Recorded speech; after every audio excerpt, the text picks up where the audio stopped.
And today we will be solving this Leetcode problem to sum, wherein we are given an array of integers and a target. We have to find a pair of indexes such that their sum is equal to the given target. Say for in this example, if we sum 2 and 7, the answer would be 9. So the indexes would be 0 and 1. Also note that we can return the other way, 1 and 0. So order doesn't matter as long as the elements at those indexes they sum to the given target. Also note that there is an assumption given that there will be exactly one solution in the problem. So this is given to us, so we have to design taking into consideration this solution, this assumption. And so what do you think will be the brute force solution?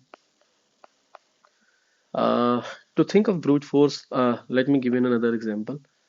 3, 2, and 4, and the target here is 6. So since you have to find a pair of indexes, what you can do is you could just iterate through all the pairs and see if they sum to the given target or not. So I'll start checking from here. I'll check if this 3 and if this 2 they sum to the given target or not. It doesn't, I'll check for the next pair, which is this 3 and this 4. Are they equal to the target 6? No, they are not. Then I'll change my first element of the pair to 2. I'll check if this 2 uh, sums to 6 after taking this number. 2 plus 4 is 6, so it means I have found the target.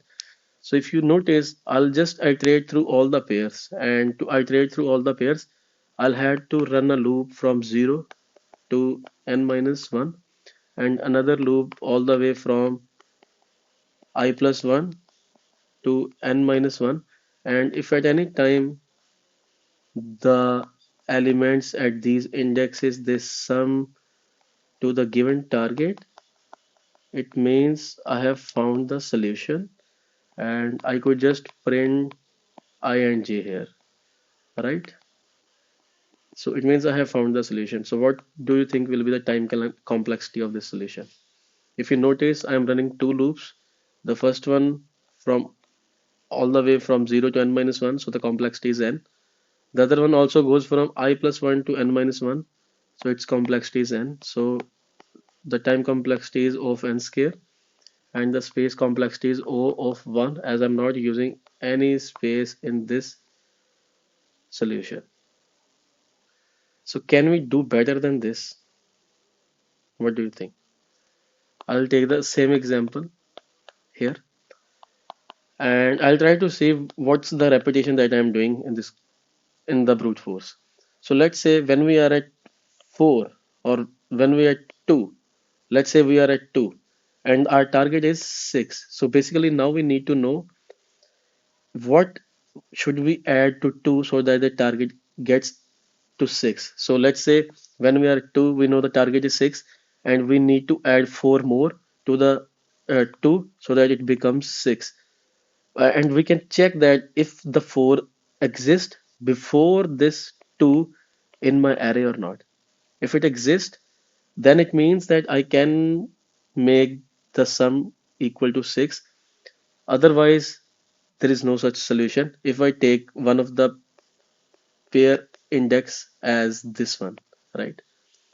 Then I'll go to 4. I'll set the first index as 4. Then I'll look for what else do I need so that my target gets to 6. Since this is 4 and I need 2 more so that the sum becomes equal to 6, I'll check if this 2 has I seen this 2 before this 4 or not. If I've seen, so it means it's a valid target. So if you check, I just need to iterate the array all the way from I is equal to 0 to n minus 1. Okay, I'll just check what's the current value that I need to find. So I have been given a target. I'll just subtract the I nums I from my target. It means this is the value that I need to find if it exists before the current element or not. I'll just simply check, I'll just maintain a hash map here, okay? I'll just see if my map contains key val. If this key exists, then it means I have found the solution, and I could just simply return or print whatever is required in the solution. I could just return the indexes as it is.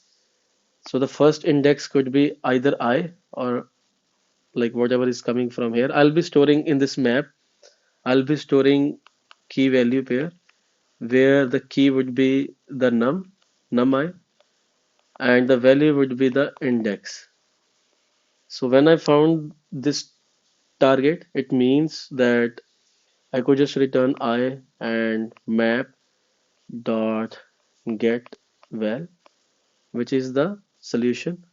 And then what I'll do is I'll just put the current number in the map, and I'll just put it here, and along with it index.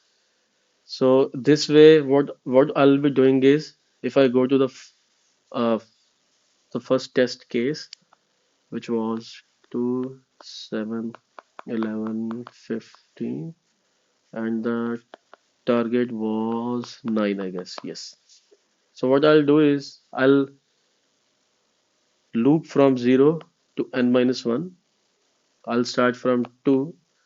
I'll check if this from here. I'll check if 9 minus 1 is present in my 9 minus 2 is present in my array, in my map or not. So 9 minus 2 is 7.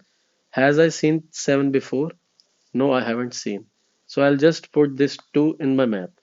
So let's say this is my map.